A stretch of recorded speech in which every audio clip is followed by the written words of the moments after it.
Dear students, आज आपको 8th class की एसएसटी का सेकंड चैप्टर हम पढ़ाएंगे। जैसा कि आप जानते हैं कि इसका एक भाग आपको पहले पढ़ाया जा चुका है। इसका सेकंड पार्ट आपको हम पढ़ाएंगे जो कि पेज नंबर 16 पे है।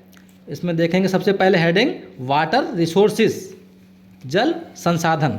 तो इस संसाधन के रूप में आप पढ़ेंगे इसको डिटेल में।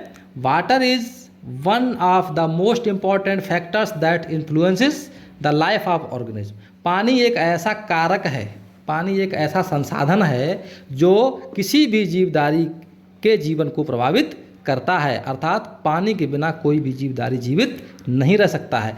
Water is required by humans, पानी की आवश्यकता मनुष्य को होती है, प्लांट्स पौधों को ज़रूरत होती है, एंड एनिमल्स और जानवरों को भी पानी की परम आवश्यकता होती है फॉर देयर सर्वाइवल। अर्थात पानी की आवश्यकता चाहे वो मनुष्य हो, चाहे वो पौधे हों, चाहे वो जीवधारी हों, चाहे वो जानवर हों, पानी की आवश्यकता हर प्राणी को अपना जीवन यापन करने के लिए पड़ती है। Humans need water for their daily needs like cooking, drinking etcetera.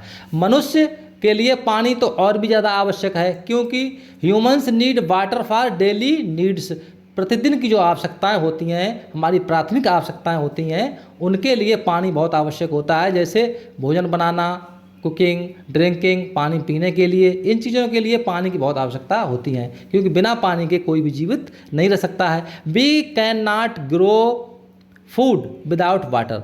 बिना पानी के हम खेती भी नहीं कर सकते, कृषि कार्य भी नहीं कर सकते हैं, और कृषि नहीं होगी तो अन्न का उत्पादन नहीं होगा, तो हम अन्न का उत्पादन भी बिना पानी के नहीं कर सकते हैं।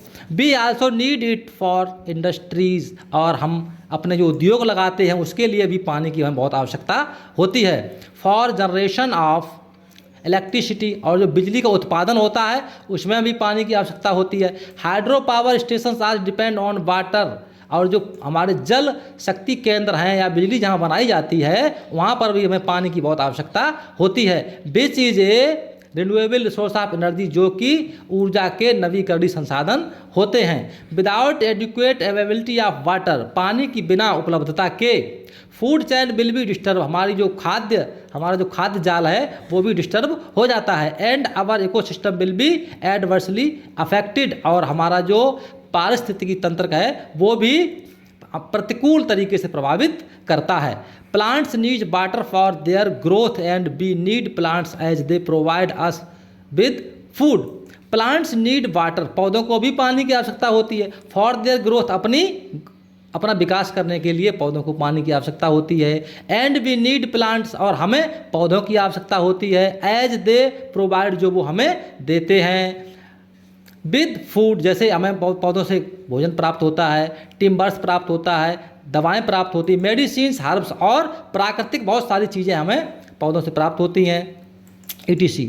In fact earlier civilization also had developed on the banks of rivers for these reasons। इसी कारण से जब मानवीय सभ्यता का विकास हुआ तो ज़्यादातर जो बस्तियां थीं या मनुष्य के रहने का जो स्थान था वो नदियों के किनारे ही उन्होंने चूज किया, क्योंकि मनुष्य की बहुत सारी आवश्यकताएं पानी से पूर्ति होती हैं। कनेक्ट टू ज्योग्राफी में देखेंगे, due to increasing the human demands for food, fresh water, timber, fibres and fuel, more land has been claimed for agriculture in the last 16 years than the 18 and 19 centuries। 18वीं और 19वीं शताब्दी में मनुष्य को चाहे वो फ्रेश वाटर हो, चाहे वो टिम्बर हो, चाहे फाइबर हो, चाहे वो ईंधन हो, इन सब की आवश्यकता हुई, जो कि इन 60 वर्षों में विशेष बढ़ गई।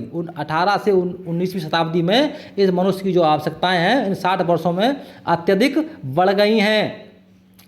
वाटर विड्रॉल्स फ्रॉम लेक्स, पानी कहाँ से लिया? झीलों से, नदियों से। Reverse have doubled in the past of 40 years, और पानी का दुगना यूज कर दिया हमने। सिंस 1980, लगभग 1980 से 35% of mangroves have been lost and 25% of coral reliefs have been destroyed. 35% mangrove और लगभग 20% कोरल जो रीफ्स है, जो घाटी का जल है या अन्य जल के स्रोत हैं, वो धीरे धीरे डिस्टर्ब हो गए हैं, घाटियाँ सूख गई हैं और नदियों में पानी की भी कमी हो गई है, क्योंकि पानी का हमने इन 60 वर्षों में अत्यधिक इस्तेमाल किया है। उसके बाद में आप देखेंगे वाटर साइकिल या जल चक्र, पृथ्वी पर जल का किस प्रकार से चक्रण होता है। In spite of massive use of water bye all of us and plants, हम देखते हैं कि पानी का जो प्रयोग सबके द्वारा होते, चाहे वो जीवधारी हों या पौधे हों या वनस्पतियाँ हों। The mass of the water on earth remains Fairlie constant over time. Mass of the water, जो पानी का जो द्रव्यमान है हमारी पृथ्वी पर वो बचा हुआ है, फेयरली कॉन्स्टेंट ओवर टाइम, समय के रहते अगर हमने इसका इस्तेमाल सही से न किया तो ये कम हो सकता है। It is due of the water cycle, पानी का एक चक्र होता है जिसके कारण से पानी वाष्प के द्वारा या अंडरग्राउंड के द्वारा पानी का एक चक्र चलता रहता है, इसको हम वाटर साइकिल कहते हैं। Water cycle is the continuous movement of water on, जल का जो चक्र है वो लगातार चलता रहता है। एबव एंड बिलो, ऊपर और नीचे। The surface of the earth let's read how it happens, पानी का चक्र ऊपर किस प्रकार चलता है और पानी का चक्र पृथ्वी के अंदर या पृथ्वी सतह के नीचे किस प्रकार चलता है, इसको हम नीचे पढ़ेंगे, इसका अध्ययन करेंगे। Every day the heat of the sun causes water on the earth surface to change into gas, जैसा कि आप जानते हैं पृथ्वी पर जो पानी होता है वो सूर्य की गर्मी से सोख जाता है और वो गैस में बदल जाता है, जिसको हम वाष्प कहते हैं। This process known as evaporation, इस प्रक्रिया को हम वाष्पन की प्रक्रिया कहते हैं। व्हेन वाटर एवोपरेट्स, जब पानी वाष्पित होता है, it gets into the air, ये हवा में बदल जाता है या वाष्प में बदल जाता है। As an invisible gas water vapour, और ये जल वाष्प के रूप में परिणत हो जाता है। Air can hold only a certain amount of water vapour, और हवा कुछ ही पानी को सोखती है, इस वाष्प को कुछ भाग सोख लेती है। Some of the water vapour changes back into liquid, और कुछ पानी ओस वगैरह के माध्यम से वापस लौट आता है लिक्विड बन के। दिस इज कॉल्ड कंडेंसेशन, इसे हम संघनन की प्रक्रिया कह सकते हैं।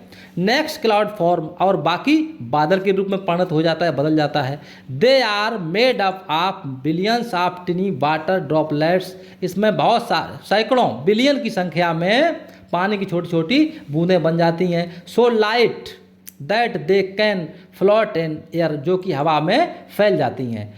सूनर और लेटर, जल्दी और धीरे धीरे। This water falls on the earth as rain, ये पानी जो संघनित होता है हवा के माध्यम से, ये वर्षा के रूप में हमें फिर से प्राप्त हो जाता है। स्लीट, हेल और स्नो, कभी बर्फ के रूप में, कभी स्लीट के रूप में, कभी हेल के रूप में हमें ये प्राप्त हो जाता है। This process is called precipitation, इस प्रक्रिया को हम प्रेसिपिटेशन कहते हैं। The water that falls is fresh water, the water that falls is fresh water, जो पानी हमें ऊपर से प्राप्त होता है वो कैसा होता है, शुद्ध जल होता है। The cycle then beginning against, और ये प्रक्रिया दोबारा से चालू हो जाती है, मतलब पानी सोखना, फिर वाष्प बनना, फिर कंडेंसेशन होना, फिर वो हवा के द्वारा फिर ओस के रूप में आना या रेन स्लीट के द्वारा नीचे आना, ये प्रक्रिया चलती रहती है, इसे ही हम वाटर साइकिल कहते हैं। डिस्ट्रीब्यूशन ऑफ वाटर, पानी का वितरण। Water resources are the unevenly distributed on the earth, पृथ्वी पर पानी भी असमान तरीके से पाया जाता है। एज यू ऑलरेडी नो, जैसा कि आप पहले से जानते हैं, the amount of surface water at the place depends upon the gains from precipitation, इस प्रक्रिया पानी की उपलब्धता की प्रक्रिया में प्रक्रिया होती है प्रेसिपिटेशन की, वो बहुत ही ज़्यादा महत्वपूर्ण होती है। एंड लॉसेज थ्रो एवोपरेशन, इसमें एवोपरेशन भी कार्य करता है, ट्रांसपायरेशन भी कार्य करता है। ये तीनों प्रक्रियाएं पानी की उपलब्धता के लिए बहुत ही आवश्यक होती हैं, इनके आधार पर ही पानी उपलब्ध होता है अलग अलग स्थानों पर अलग अलग मात्रा में। At such place where losses exceed gains there is a storage of water, ऐसे स्थान जहाँ पे losses exceed gains there is shortage of water, there is shortage of water. At place where gains exceed losses water is surplus, किसी स्थान पर पानी बहुत अधिक मात्रा में पाया जाता है और किसी स्थान पर पानी बहुत कम पाया जाता है। जो मैंने तीनों प्रक्रियाएं बताई ऊपर की, ट्रांसपायरेशन, एवोपरेशन और प्रेसिपिटेशन, ये प्रक्रियाएं सही तरीके से जहाँ पे हो जाती हैं वहाँ पानी अधिक मात्रा में पाया जाता है। ये तीनों प्रक्रियाएं जहाँ पे कम मात्रा में हो पाती हैं वहाँ पानी कम पाया जाता है। Generally annual precipitation is highest near the equator, विषुवत रेखा पर यह प्रेसिपिटेशन हाईएस्ट पाया जाता है। The evaporation is also high in the this region, इस क्षेत्र में बाष्पन की जो प्रक्रिया होती है वो भी हाई लेवल पाई जाती है। However evaporation is the highest in the sub tropical region, सब ट्रॉपिकल रीजन में भी एवोपरेशन अधिक पाया जाता है। Lying between the 20 degree and 35 latitude, 20 से 35 लैटिट्यूड में ये प्रक्रिया बहुत अधिक पाई जाती है। बोथ ऑफ हेमिस्फीयर्स में दोनों ही गोलार्ध शामिल होते हैं, उत्तरी और दक्षिणी गोलार्ध। Many deserts in the world like the Thar, Sahara, Arabian desert in the northern hemisphere and the western Australian desert in the southern hemisphere are located in this zone where evaporation is high and precipitation is low। देखिए बता रहे हैं थार का मरुस्थल, सहारा का मरुस्थल, Arabia का मरुस्थल, ये नॉर्दर्न हेमिस्फीयर का इलाका है एंड और पश्चिमी ऑस्ट्रेलिया का डेजर्ट और साउथ दक्षिणी गोलार्ध है। इसमें इस जोन में एवोपरेशन हाई लेवल पाया जाता है, उच्च तरीके से पाया जाता है, और प्रेसिपिटेशन निम्न तरीके से पाया जाता है। The regions between 45 degree and 60 degree, वो क्षेत्र जो 45 डिग्री और 60 डिग्री अक्षांशों के बीच में पाए जाते हैं, यूजुअली हैव सरप्लस वाटर, यहाँ पे पानी मुख्य रूप से अधिकता में पाया जाता है। The evaporation and precipitation are the lowest in the highest latitudes, evaporation और प्रेसिपिटेशन आर द लोएस्ट, ये निम्न मात्रा में पाया जाता है। हाई लैटिट्यूड में प्रेसिपिटेशन और एवोपरेशन दोनों निम्नता से पाए जाते हैं। Conservation of the water resources, जल संसाधन का किस प्रकार से संरक्षण किया जाए या पानी बचाने के क्या तरीके होने चाहिए। The term conservation refers to the efficient utilization beside protection, resources improvements and preservation. इसमें आप बताएंगे संरक्षण में हम सबसे पहले अपना जो पानी प्रयोग करने का तरीका है उसको अच्छा बनाएंगे, उसको हम सही से मैनेज करेंगे और पानी को बचाने का प्रयास करेंगे और अपने जल संसाधन को बचाएंगे। Water conservation focus on the several issues like improvement of vegetation, पानी का जो संरक्षण है वो मुख्य रूप से फोकस करता है विभिन्न प्रकार के मुद्दों पर, जैसे इम्प्रूवमेंट ऑफ वेजिटेशन। सबसे पहले पानी को अगर बढ़ाना है तो हमें वनस्पतियों को उगाना होगा, पेड़ों को लगाना होगा। Cover the improve underground water resources, और जो अंडरग्राउंड वाटर रिसोर्सेज हैं इनको भी हमें बचाना होगा। रेन वाटर हार्वेस्टिंग, और जो वर्षा का जल है उसको भी हमें संरक्षित रखना होगा। For storage and shaving wasteful surface run of, जो पानी हम यूज करते हैं उस पानी को हमें भी सुरक्षित करना होगा अपनी सतह पर। Following steps can be taken to conserve the water resources, जो ऊपर कदम बताए गए हैं ये हम ले सकते हैं और पानी अपने जल संसाधन को सुरक्षित रख सकते हैं। इसमें फर्स्ट पॉइंट पढ़ेंगे, grow different types of natural vegetation to slow down the surface run off. Grow different types of natural vegetation, हम विभिन्न प्रकार की वनस्पतियों को उगाएं। To slow down the surface run off, और अपने जो पृथ्वी पर पानी की कमी है उसको भी पूरा कर सकते हैं हम वनस्पतियों को सही ढंग से संरक्षित करके उनको लगा करके। In this way the underground water storage can be improved, जो पानी अंडरग्राउंड हमारा भूमि सतह का जल है इससे ये बच सकता है, वनस्पतियों के द्वारा बच सकता है पानी। अगला point, impound water resource by making check dam, हम अपना चेक डैम बना सकते हैं, उस पानी को स्टोर कर सकते हैं जिससे पानी सोख के ज़मीन सोख के नीचे चला जाएगा और वो पानी हमें कभी न कभी प्राप्त हो जाएगा। Next point, rain water harvesting technique can also be used to save surface run off. Rain water harvesting, जो वर्षा का जल है इसका सही से प्रबंधन करके इस तकनीक को अपना के हम पानी के यूज को पानी को बचा सकते हैं, जो हमारे भूमि सतह का पानी है उसको हम स्टोर कर सकते हैं। Adequate amount of water should be used in irrigation process. जो पानी हम इकट्ठा कर लेते हैं उसको हम अपनी किसके लिए, फसल की सिंचाई के लिए प्रयोग कर सकते हैं। Canal linking should be used for control water seepage. पानी के बर्बादी को रोकने के लिए, जैसे हम अपने खेत में पानी लगाते हैं तो कैनाल वगैरह से, नहर से हम पानी ले सकते हैं, तो नहरों का निर्माण भी पानी के बचाने का संरक्षण हो सकता है। इन एग्रिड रीजन्स स्प्रिंकलर्स, ड्रिप और trickle irrigation method should be used in agriculture activities.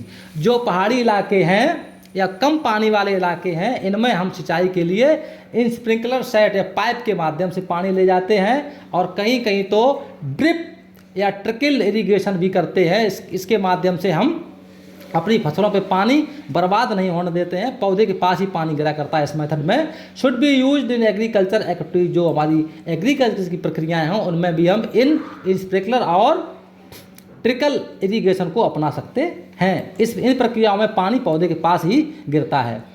Next point, recycled water should be used as the coolant in the industries.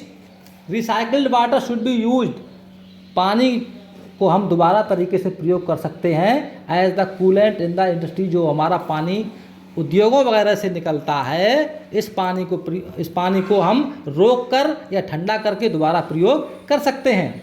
Eight homes, घरों में, we should also check the best water of kitchen and washing can be use to gardens and toilets. हमारे नहाने में और kitchen में जो पानी इस्तेमाल होता है, उस पानी के इस्तेमाल को हम अपने गार्डन और टॉयलेट में उसका यूज कर सकते हैं। इस प्रकार से 10 every member in the house need to use water economically.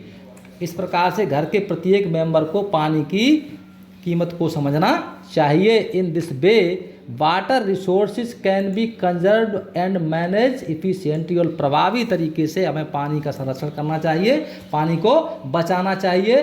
Connect to geography में आप देखेंगे 3/4 of the earth surface is covered with water. हमारे पृथ्वी का 3/4, 3/4 भाग पानी से घिरा हुआ है। But the fresh water accounts for a small proportion of that. लेकिन जो फ्रेश वाटर है, जो स्वच्छ जल है, पीने लायक पानी है, उसकी मात्रा बहुत कम पाई जाती है। Second point, according to estimates about 96.5% of total volume of water of the world exist in the oceans and seas and only 2.7% water fresh water. इसमें बता रहे हैं कि जितना पानी हमारे ज़मीन में पाया जाता है उसका 96.5% पानी खारा है, जो कि समुद्रों में और महासागरों में पाया जाता है। केवल 2.7% पानी शुद्ध जल है, जिसको हम प्रयोग कर सकते हैं पीने के रूप में।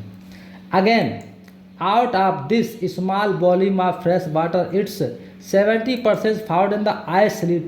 जो 2.7% पानी जो पाया जाता है, उस पानी का 70% भाग जो है वो बर्फ के रूप में पाया जाता है, स्लीट के रूप में पाया जाता है और ग्लेशियर के रूप में पाया जाता है। And a little less than 30% is storage as ground water. उसका मात्र 30% बचा, जो 70 के बाद जो 30% पानी बचा, वो पानी ग्राउंड वाटर और फ्रेश वाटर के रूप में पाया जाता है। Next point, as far as India is concerned, it receives only 4% of the global precipitation. जो यह निश्चित किया गया है कि भारत केवल विश्व का 4% ही पानी प्रयोग कर पाता है। As far India is concerned is receive the only 4% of global precipitation. जो वैश्विक प्रेसिपिटेशन है, इसका 4% पानी ही हमारे यहाँ पाया जाता है। इट इज प्रेडिक्टेड, यह भविष्यवाणी की गई है, दैट कि by 2025 India will join those countries having absolute water स्कैरिटी।